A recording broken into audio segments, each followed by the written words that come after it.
Welcome to The Analytic Christian. I'm Jordan, and this is the channel that helps you explore Christian philosophy and theology. Today, we're going to be looking at another one of Dr. William Lane Craig's videos, his animated videos, and this one's on the logical problem of evil. And I'm joined by Dr. Justin Mooney, who is no stranger to this channel. Hello, Justin. Hi, Jordan. How are you doing? I'm doing well. Thanks for coming back on. I brought you on because you've authored several papers now on the problem of evil. You seem to have a pretty good sense of the literature. So I thought, let's get Justin on and hear his thoughts on Dr. Craig's response to the logical and the evidential problem. In this video, we're just going to focus on the logical problem, and then we'll look at the evidential one in the next video. All right, here we go. Epicurus framed the logical problem of suffering and evil like this. If God is willing to prevent evil but not able, then he's not all-powerful. If he is able to prevent evil but not willing, he is not good. But if he is both willing and able, how can evil exist? And if he is neither able nor willing, then why call him God? In other words, it's logically impossible for God and suffering to both exist. But we know full well that suffering exists. Therefore, God does not. All right, so this is a version of the logical problem of evil. Now, in a moment, Dr. Craig's going to identify some hidden assumptions in the argument. But before we do that, did you want to comment on this version as it's presented here? Yeah. So I think it's probably a good idea to note something kind of at the outset here.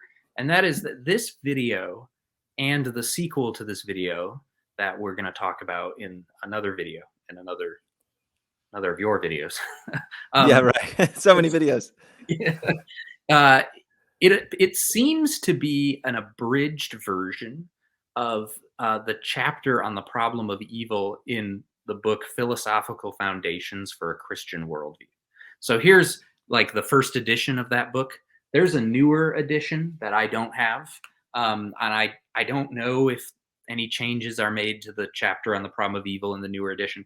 But at any rate, like if you read the chapter on the problem of evil in here, parts of the video are like word for word from this chapter. It's just that the videos are shorter versions of what's in here. So when I talk about these videos, I'm also probably going to reference this book a few times because Craig is a little bit more thorough in here. And so I think that that's important. Also, it's worth maybe pointing out that, so Craig has actually said himself, if I'm recalling correctly, that he is not a specialist on the problem of evil. I think that, so back when he debated Alex Rosenberg, if I'm remembering right, this is something he said on his podcast when he was kind of like reviewing or commenting after the fact on how that debate went. And so I think that maybe that's an important thing to keep in mind here, right? This isn't his main sort of area of specialization. And that's like by his own admission, that's something he recognizes. And for that reason, this isn't a topic that he's actually written that much about. But I think that the chapter in Philosophical Foundations is one of the more sort of detailed, extensive treatments of the problem of evil that he's written. Okay. Yeah, actually, one other thing. Sorry. I think a comment about the argument itself that he just laid out. So that version of the logical argument from evil is probably the weakest logical argument from evil. However, I don't think that, that means, he shouldn't have used that one. I actually think that is the right one for him to focus on in a video like this, because it's also kind of like the original classic logical argument from evil. So I don't think that that was an inappropriate choice, but I do think it's important to know that it's not the only version of the logical argument from evil, and it's probably not the best one either. And that's because the version he's talking about focuses only on whether God is compatible with the mere fact that suffering exists. without any specific details about like what kind of suffering and how much and so on, right? Now, in Philosophical Foundations, Craig does briefly consider a stronger logical argument from evil, which says, well, theism is actually incompatible with the quantity and quality of the evil, rather than just the mere fact that there's at least some evil somewhere, right? And that I think is a much stronger argument and a harder one to refute. But so that's not what he's trying to deal with in this video, though. And so I just wanted to flag that as like, oh, it's good to be aware, first of all, that there are other versions of this argument that are better. And secondly, that Craig has at least briefly tried to address a stronger version of the argument in the book. All right, we're going to go back to the video. Is this a good argument? Let's look at it more closely. Are these two statements logically inconsistent? No. Here is an example of two logical inconsistent statements. David can't be both married and a bachelor. But there is no explicit contradiction between these two statements. So there must be hidden assumptions behind this argument that would bring out the alleged contradiction. Here they are. If God is all-powerful, he can create any world he wants. And if God is all-loving, he prefers a world without suffering. So, if an all-powerful, all-loving God exists, it follows that suffering does not exist. Since suffering obviously does exist, the atheist concludes that God must not exist. But are the atheist's two hidden assumptions necessarily true? I'll just say something really quick right here about the first assumption. I think that the atheist can get by with a much weaker counterpart of the first assumption.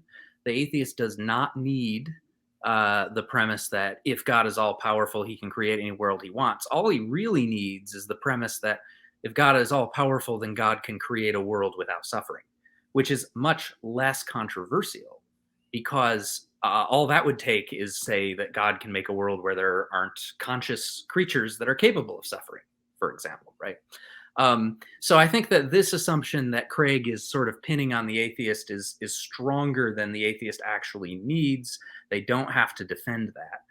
However, I also don't think this is kind of just like a technical point that I think is not really going to have a huge impact on the argument. I think that the main move that Craig is going to want to make here, which will involve free will, and we'll see that in a minute, can be sort of reframed so that it's targeting the second assumption instead. And so it's just a matter of like reframing the argument to get around a technical bug and not like, this is like a serious problem. Mm-hmm. Can God create any world he wants? What if he wants a world populated by people who have free will? It's logically impossible for God to force someone to freely choose to do good. Forcing free choices is like making a square circle. It's not logically possible. It's not that God lacks the power to perform the task. It's that the supposed task itself is just nonsense. So, it may not be feasible to create a world populated by people who always freely choose to do what is morally good. So the first assumption is not necessarily true. Therefore, the argument fails. And what do you think about that first assumption? Yeah. Okay. So Craig here is kind of following Alvin Plantinga. I think he has acknowledged elsewhere his sort of indebtedness to Plantinga's free will defense in the way that he approaches the logical version of the problem of evil. He doesn't do exactly the same thing Plantinga does. There are some differences between the way Plantinga handles this and the way Craig does, but like it's like substantively the same. And one thing that is important to point out here is that this move he's making that says, well, look, God can't just make any world God wants, because what about free will? God can't make someone freely do something. So, well, this is assuming a certain controversial view about what free will is like, a view called incompatibilism.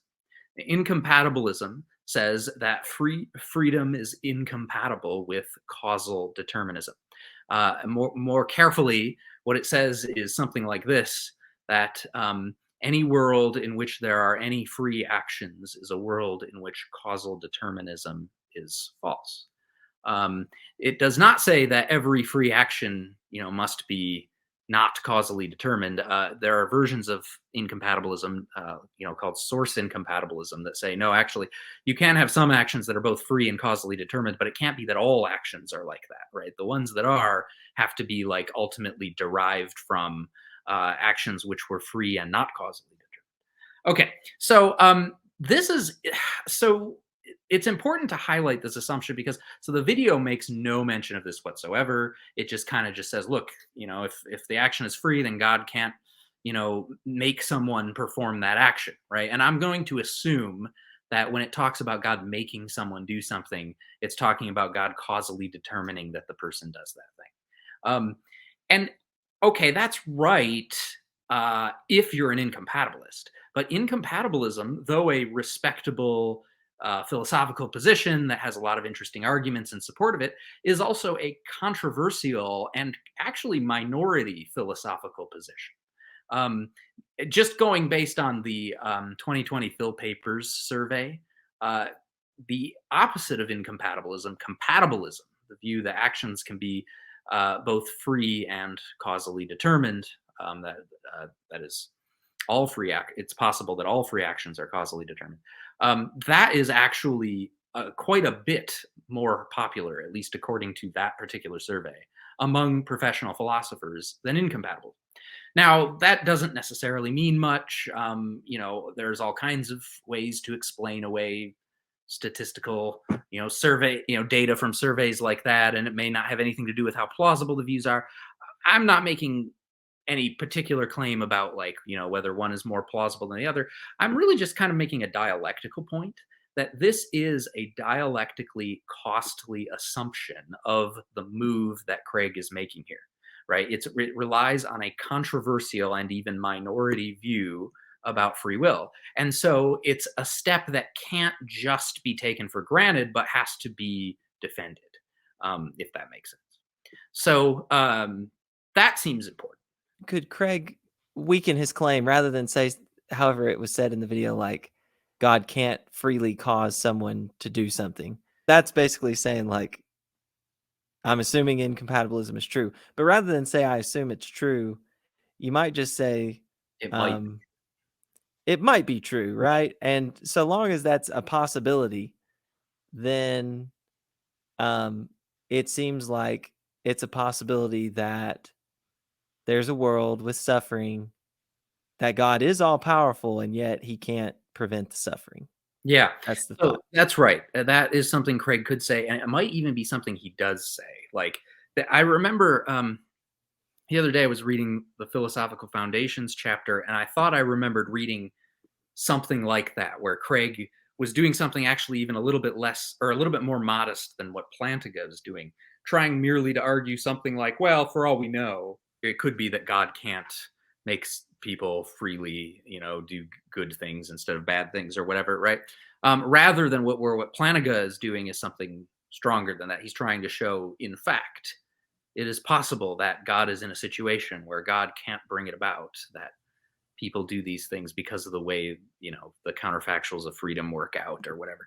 And then I was looking again at that chapter today, and I couldn't find what I thought I had read. So that might be something Craig says. It might be that he has a more epistemic kind of defense here, where the aim is merely to show, and he said this, I think, is maybe at the end of the video, the language of the atheist hasn't proved their case comes up, which in order to get that far, all you have to do is say, look, this might be right. You haven't shown that it's not, right? And that's all epistemic. Like, okay, that might be right.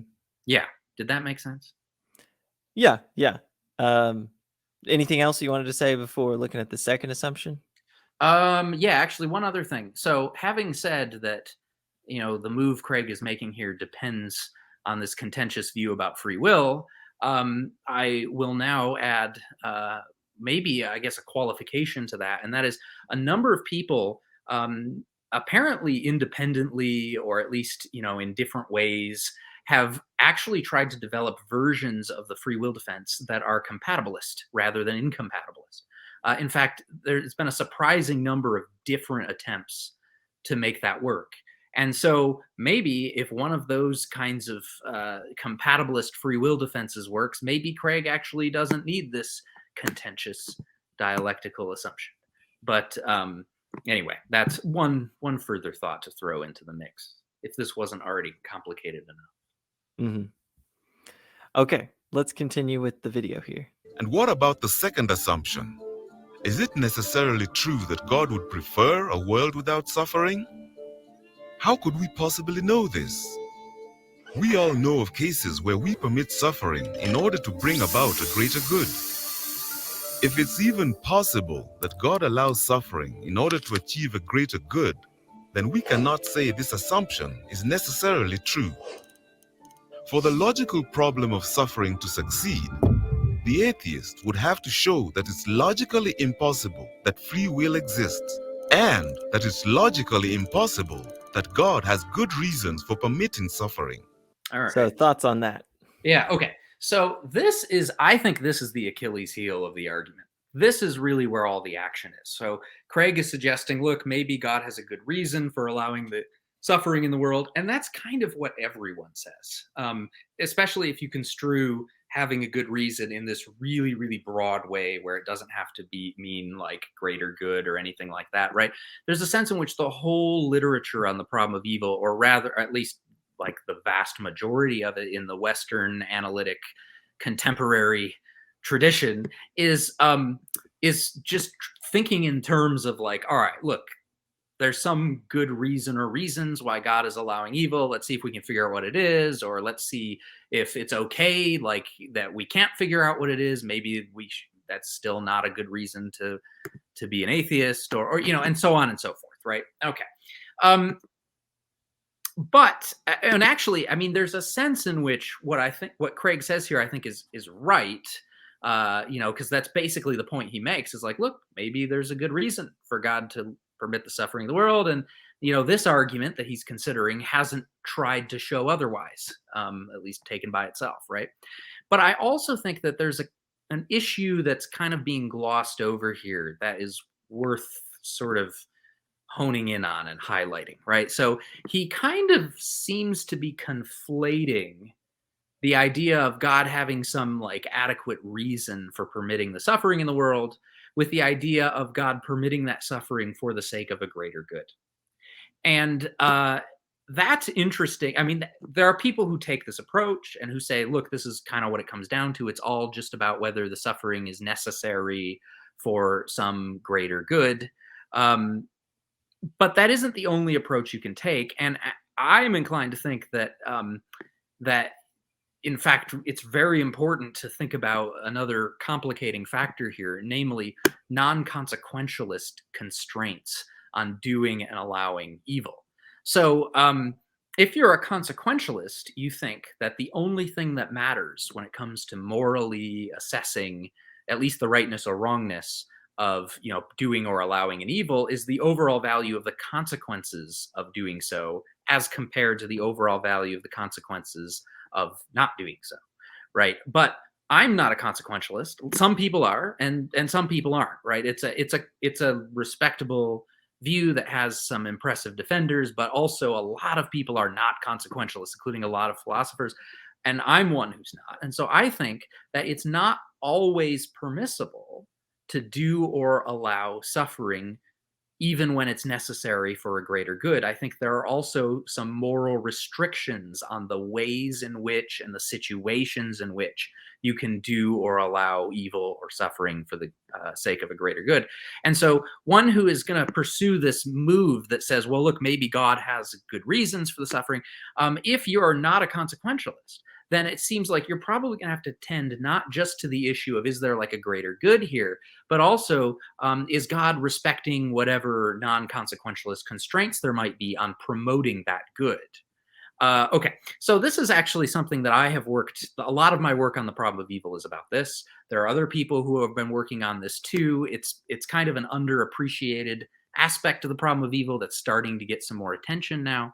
But I guess I don't know how far I want to go down this rabbit hole, but I'll point out, here's just kind of an illustration, right? So in the video you might have seen in the background when when it was making this point, it kind of visually gave an illustration. There was a dentist who was like drilling on a kid's teeth or something like that, right? And I take it the idea is supposed to be, well, look, dental work can be painful and cause anxiety and so forth, and yet we think that there's this greater good, namely having healthy teeth, that makes that pain and anxiety worth the cost, so to speak, right? So that stuff we do and allow for the sake of a greater good. We both do and allow. Like the dentist causes the pain and anxiety, and the parent of the child allows the dentist to do this to the child, right? Because they think presumably that the good of healthy teeth is worth the cost, right? But now suppose like, I've got unhealthy teeth and they're in the process of rotting away and they're going to fall out, and it comes to the attention of a dentist, and the dentist is like, hey, your teeth, they need some help. How about I start, working inside your mouth and fixing them? And suppose I say no, I don't want you to do that. I do not give my consent, right? Well, okay. It seems like in that case, the dentist should not, go inside my mouth and start messing with my teeth, right? Even if the dentist would be doing so for the sake of promoting this good of, making my teeth healthy. And even if that good is good enough to make the associated costs worthwhile, if I don't consent to it, he or she can't do that. That's not permissible. So that's at least a plausible example of a non-consequentialist constraint on promoting value. And so, and I'm not suggesting that like, oh, with God, there's like a consent issue. There might be. In fact, some people have argued this, that there are consent related issues, but just more generally, the point is, okay, we need, unless we're just going to be consequentialists, we need to keep an eye out for non-consequentialist constraints here that might make it more difficult to come up with a satisfactory story about why God does or allows the suffering in the world, whichever the case is. Let me go ahead and play the rest of the video, and then you can give your final thoughts. Does that sound good? Yeah. It's quite possible that God and suffering both exist. This is why philosophers, even atheist philosophers, have given up on the logical problem of evil. We can concede that the problem of evil does not, after all, show that the central doctrines of theism are logically inconsistent with one another. Some philosophers have contended that the existence of evil is logically inconsistent with the existence of the theistic God. No one, I think, has succeeded in establishing such an extravagant claim. It's now acknowledged on almost all sides that the logical argument is bankrupt. So this is kind of complicated. Let me just start with noting, first of all right, so we got three quotations here. One of them was from 1979. That was the famous William Rowe paper that introduced the deer in the forest fire example that a lot of people are familiar with. The Mackey quote was 1982, and the Alston quote was 1991. All right, so one thing then to notice there is that, those quotes were all, they're all a few decades ago now. Okay, there was a book edited by Daniel Howard Snyder called The Evidential Argument from Evil. Here it is. That was published in 1996. And this book has some essays in it that were previously published and reprinted in here, and also some essays that were newly written for this book. And I remember once going through this book, looking for these kinds of quotations like the ones that were at the end of this video, and noticing nearly every contributor to this book says something along those lines, like, the logical argument from the evil is sort of dead and gone, right? So I think it's fair to say that there was a time when it was widely accepted in the philosophical community, or at least among the relevant subset of that community, the people working on the problem of evil, that the logical version of the argument from evil was a thing of the past, right? It was refuted. But, well, Is that still true? It's kind of hard to say. So here's something that I think is true. I think it's still true that scholars are no longer defending the claim that the mere existence of at least some suffering or other is incompatible with theism. I don't think anybody is really making that case anymore. But remember, there are other versions of the logical argument from evil. That was something we talked about right at the beginning, right? And in fact, the other versions tend to be stronger than that very simple one that just says, oh, God's existence is incompatible with at least some suffering or other, right? So, like, again, Craig talks briefly in Philosophical Foundations about a version that says, oh, well, God's existence is incompatible with the quantity and quality of evil that we see in the world, right? Okay, so an important qualification then to add, having conceded that, yeah, okay, nobody really defends the simple one anymore, is there are still people defending better versions of the logical argument. And very recently, like within the last 5 or 6 years, there have been defenses of logical versions of the argument from evil, where they differ from the version considered in this video, primarily in what is the fact or facts about evil that are supposed to be incompatible with theism. And so just for example, Schellenberg has a logical argument from evil that he's still defending, so far as I know. Jim Sturba has a logical argument from evil that he's still defending. And there are others as well. Those are a couple that have gotten some more attention. But anyway, so in one sense, the logical argument from evil is not gone. It's just that the oldest, original, and sort of simple and weakest version of it is maybe gone, right? There's one other qualification that needs to be made here too.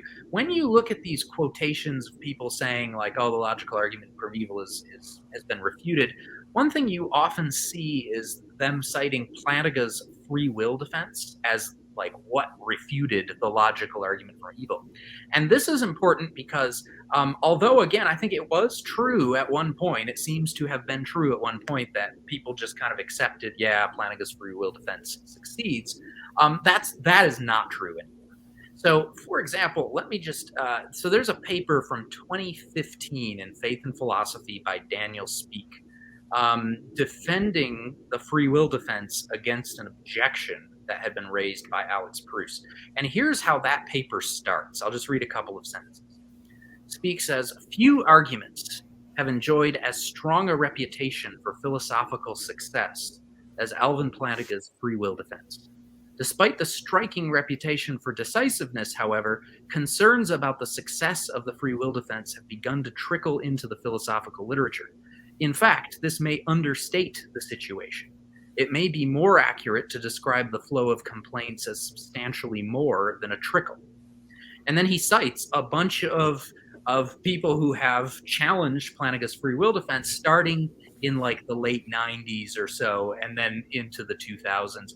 And his list is actually incomplete. He cites a number of authors there who have critiqued the free will defense, and I could add to that list some others as well. So Plantinga's free will defense is not as sort of like widely accepted as it once was. And that, I think, is important. To sum this video up, the version of the logical problem of evil that was at the very beginning is probably the weakest one, and that one probably, it's safe to say, is dead. No one's defending that. However, there has been pushback on Plantinga's free will defense, not only from atheists, but you mentioned Proust. I'm pretty sure that Daniel Howard Snyder pushed back on it as well. Yep. Both of them are theists. Mm-hmm. Also Keith DeRose. And let's see. Oh, Marilyn Adams. I'm looking at the People Speak sites. And then again, there are some that he doesn't mention. So Oppie, though Oppie is not a theist, has some critical things to say about it in his book. Sturba, who is an atheist, I think, or maybe an agnostic, has critiqued at least some version of the free will defense, though it's I don't remember him being real, like specifically talking about Plantinga very much. But at any rate, yeah. So there are others. So there's been some pushback about to Plantinga's free will defense, and in addition to that, there have been new versions of the logical problem of evil that seem stronger than the kind that's considered even in this video. So that should give the viewers maybe some information to keep them exploring the issue. It's not an open and shut case. There's plenty here to explore further. Is that fair? Yeah, I think that's right. Thanks, Justin, for doing the interview, and I really enjoyed it, learned in the process. And thank you all for watching. Make sure you stick around for the next interview with Dr. Justin Mooney on the evidential problem of evil. Keep exploring Christianity. Thanks for watching.